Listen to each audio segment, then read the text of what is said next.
कार्डवर्स के online classes में आज हम इंग्लिश में ग्रामर का टॉपिक टेंस शुरू करते हैं।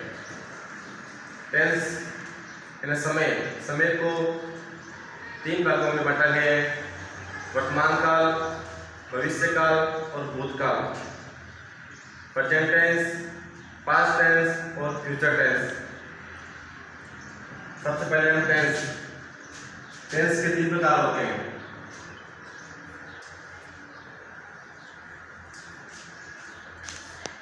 टेंस 3 प्रकार के होते हैं।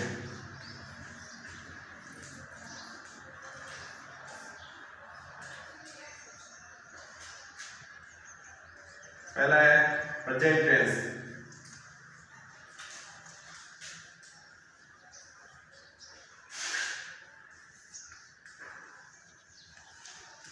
Past tense.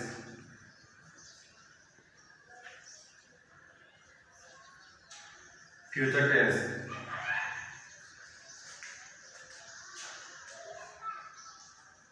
वर्तमान काल,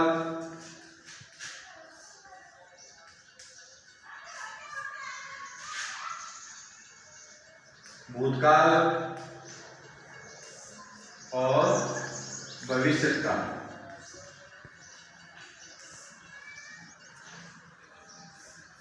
ये 3 प्रकार के टेंस हो गए। प्रत्येक टेंस के 4 भाग होते हैं। प्रेजेंट टेंस के भी 4, पास्ट टेंस के भी 4 और फ्यूचर टेंस के भी 4। आज हम सबसे पहले प्रेजेंट टेंस का अध्ययन करेंगे। प्रेजेंट टेंस वर्तमान काल। जो वर्तमान काल में कोई भी कार्य होता है वो सब प्रेजेंट टेंस के अंतर्गत ही आता है। सबसे पहले देखेंगे present tense. Present tense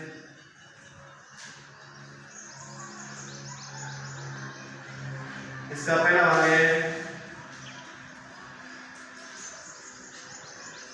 present simple. Present simple. दूसरा है प्रेजेंट कंटिन्यू।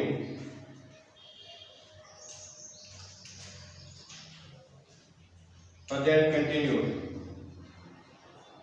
इसे प्रेजेंट प्रोग्रेसिव नाम से बोलते हैं।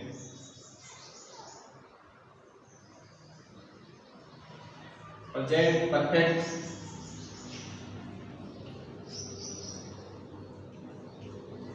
और 4 नंबर है प्रेजेंट परफेक्ट कंटिन्यू।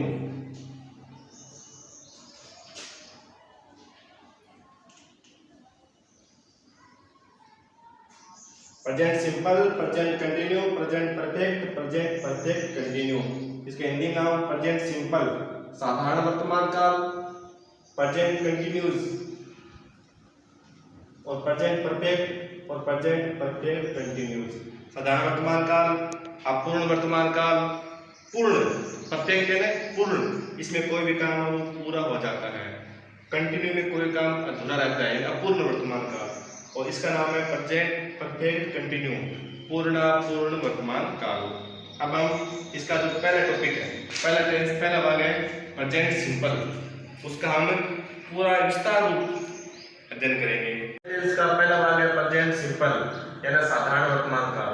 साधारण वर्तमान काल में हम किस प्रकार से वाक्य बनाते हैं? पहले हमें इसकी पहचान लिखेंगे कि हमें कैसे पता चलेगा कि ये साधारण वर्तमान काल वाक्य है। तो पहले हमें हिंदी में समझना पड़ता है कि ये हिंदी में पहचान होती है। आप हिंदी वाक्य के अंत में लास्ट में ता है, ही है, देख लो एक बार।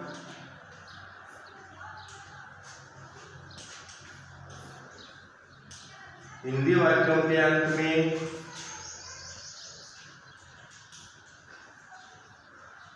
ता है, ती है,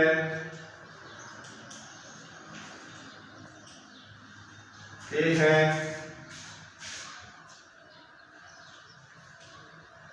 ता हूं, ई है, ए है, आदि आते हैं। ये तो हम हिंदी में पहचान करेंगे, क्योंकि हिंदी में पहचान करेंगे तभी आसान हो जाएगा। पहले अब अंग्रेजी पहचान, इंग्लिश में भी एडवर्ब होती है ताकि हम अपने क्रिया की फॉर्म को सही भर सकें।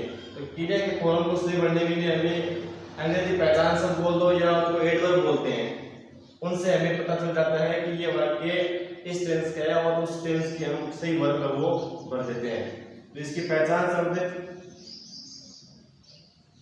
एडवर्ब या अंग्रेजी पहचान शब्द लिख लो।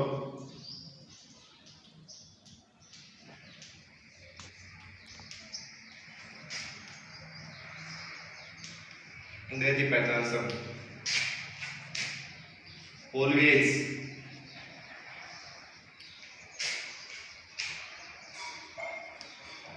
sometimes,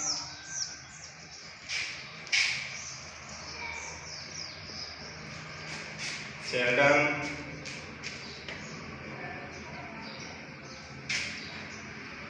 every day, every month,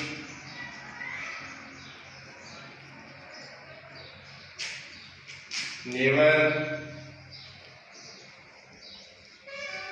regularly,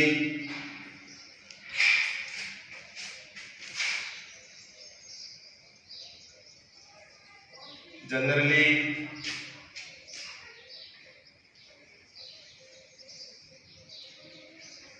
rarely, it's, और भी कुछ होते हैं। इसके अलावा इसके पहचान जो आदतन वाक्य होते हैं या जो वंशानुगत वाक्य होते हैं वो इसके पहचान शब्द होते हैं। अब एक फैमिली के वाक्य बनाएंगे। सबसे पहले वाक्य से पीछे पता चलेगा। देखो वाक्य 3 प्रकार के वाक्य बनाएंगे हम। सबसे पहले वाक्य बनाएंगे एफर्मेटिव। कौन से बनाएंगे? एफर्मेटिव सेंटेंस, सकारात्मक वाक्य, पॉजिटिव सेंटेंस। अब वाक्य बनाएंगे तो वाक्य कैसे बनाएंगे, क्या वाक्य का जो स्ट्रक्चर रहेगा, पहले क्या आएगा बाद में क्या आएगा, वाक्य को कैसे जोड़ते हैं, यह हमें सीखना सबसे पहले। क्योंकि वाक्य जोड़ना सीख जाएंगे तब हमारा इंग्लिश और आसान बन जाएगा। अब हम वाक्य बनाने का जो इसका स्ट्रक्चर है, रूल है, सबसे पहले क्या आता है? सब्जेक्ट। क्या आता है? सब्जेक्ट प्लस उसके बाद में क्या आता है? वर्ब, मुख्य क्रिया। और वर्ब की कौन सी फॉर्म आती है? First form. और वर्ब की फर्स्ट फॉर्म में हमें क्या जोड़ना पड़ता है? एस या ईएस प्लस बाद में क्या आएगा? ऑब्जेक्ट। सब्जेक्ट प्लस वर्ब की फर्स्ट फॉर्म प्लस एस या ईएस प्लस ऑब्जेक्ट, ये हमें रूल है इसका। सब्जेक्ट हम सब पहचान रखते हैं। सब्जेक्ट क्या होता है? नाउन और प्रोनाउन, यही सब्जेक्ट होता है ना, नाउन और प्रोनाउन। नाउन में क्या आता है? पर्सन नेम, प्लेस नेम या कोई थिंग्स नेम, कोई व्यक्ति का नाम, वस्तु का नाम, शहर का नाम, वो आता है सब्जेक्ट में। इसके अलावा सब्जेक्ट में प्रोनाउन भी आ सकते हैं ना, जैसे ही, she, it, you, we, they, आई, ये सब सब्जेक्ट में आते हैं। वर्ब क्रिया, रीड, राइट, गो, वेंट, कम, ये सब क्रिया होती है। अब हमें क्रिया में इसमें क्या जोड़ना पड़ता है? एस या ईएस, एस या ईएस। और लास्ट में क्या आता है? ऑब्जेक्ट। क्रिया के बाद में क्या आता है? ऑब्जेक्ट। अब एस या ईएस, एस कहाँ लगाते हैं और ईएस कहाँ लगाते हैं, या कहाँ पर फर्स्ट फॉर्म लगाते हैं और किस में एस या ईएस नहीं लगाते, किस में लगाते हैं, इसको आप थोड़ा नोट लिखो। नोट, यदि सब्जेक्ट एक वचन हो तो वर्ब की फर्स्ट फॉर्म के साथ एस या ईएस लगाते हैं।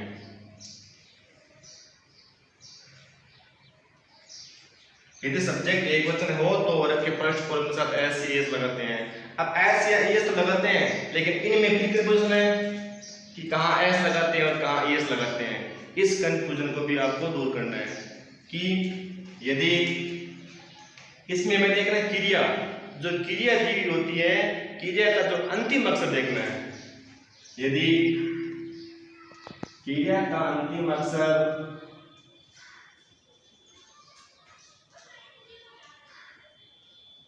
S, double s, c H, x या ओ हो तो हमें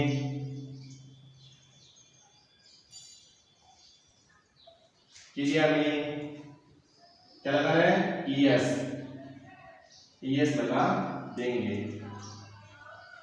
यदि इनमें से s, double s, c h, c double h, x या ओ इनमें से अगर अंतिम अक्षर नहीं आता है तो वहां पर हम एस लगाएंगे।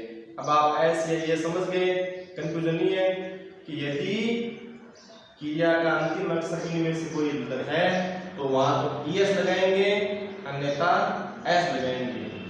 अब रही बात कर्ता बहुवचन आ जाए, कर्ता बहुवचन होता है तो हमें एस ईएस वो नहीं लगाना है, ना एस लगाना है ना ईएस लगाना है। क्या लगाना है वहां पर? सीधा वर्ग के फर्स्ट कॉलम का वर्ग की फर्स्ट कॉलम ही रहेगी वहां पर। यदि कर्ता बहुवचन होता है, एक वचन होता है तो देख लिया एस या ईएस लगाते हैं। बहुवचन हो तो यदि जो हमारा नाउन है कर्ता है बहुवचन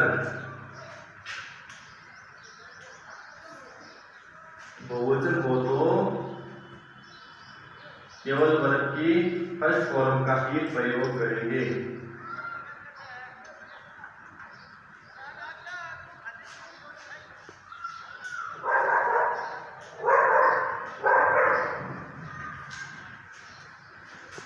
ठीक है, तो सब्जेक्ट, वर्ब, ऑब्जेक्ट और एस या एस इन सब के बारे में सीख लिया। अब इसके सेंटेंस बनाते हैं।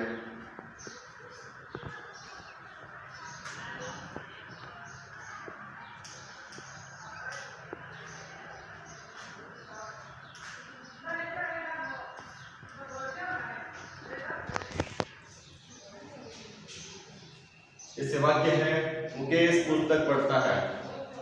हमने हिंदी पहचान लिखी थी, लास्ट में था है आ गया ना। अब नाउन सबसे पहले मैं सब्जेक्ट है इसमें मुकेश, मैंने कहा सब्जेक्ट में क्या आएगा? नाउन और प्रोनाउन आएंगे। फिर क्रिया है इसमें पढ़ना, पढ़ना क्या बोलते हैं?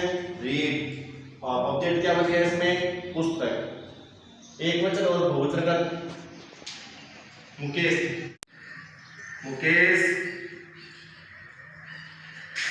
क्रिया क्या इसमें?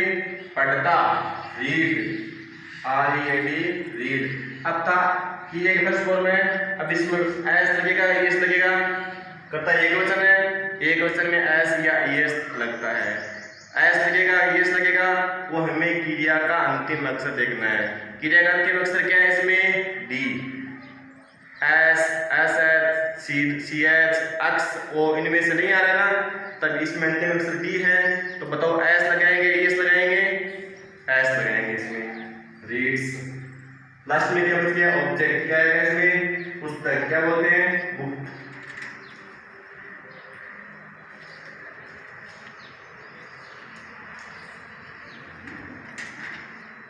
एक वाक्य और देखो, वह पत्र लिखता है, वह पत्र लिखता है। वह सब्जेक्ट क्या है इसमें? वह। पहले वाले में था नाउन, इसमें क्या दिया मैंने? प्रोनाउन। वह प्रोनाउन कौन कौन से होते हैं? He, she, it, you, we, they, I. He, she, it तीनों एक वचन होते हैं। यू, वी, दे ये सब क्या होते हैं? बहुवचन होते हैं। तो वह पुल्लिंग है स्त्रीलिंग? लिखता है, पुल्लिंग है ना।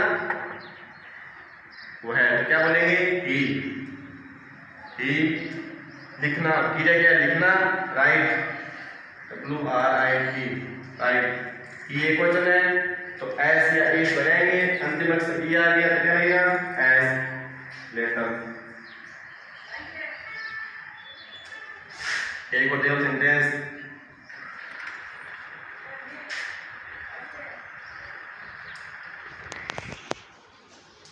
वे बाजार से आते हैं।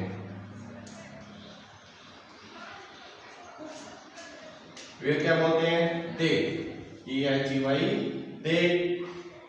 क्रिया के आना, आना क्या बोलते हैं, कम। अब इसमें देखो हमारा जो कर्ता है, जो नाउन है, एक वचन है, बहुवचन, सिंगुलर है या प्लूरल, बहुवचन है, दे बहुवचन है ना, और बहुवचन होता है तो हमें क्रिया में एस या ईएस नहीं लगाना है, वर्ब के फर्स्ट फॉर्म की फर्स्ट फॉर्म ये लिखनी है। तो कम का कम आएगा, से क्या बोलते हैं, फ्रॉम, फ्रॉम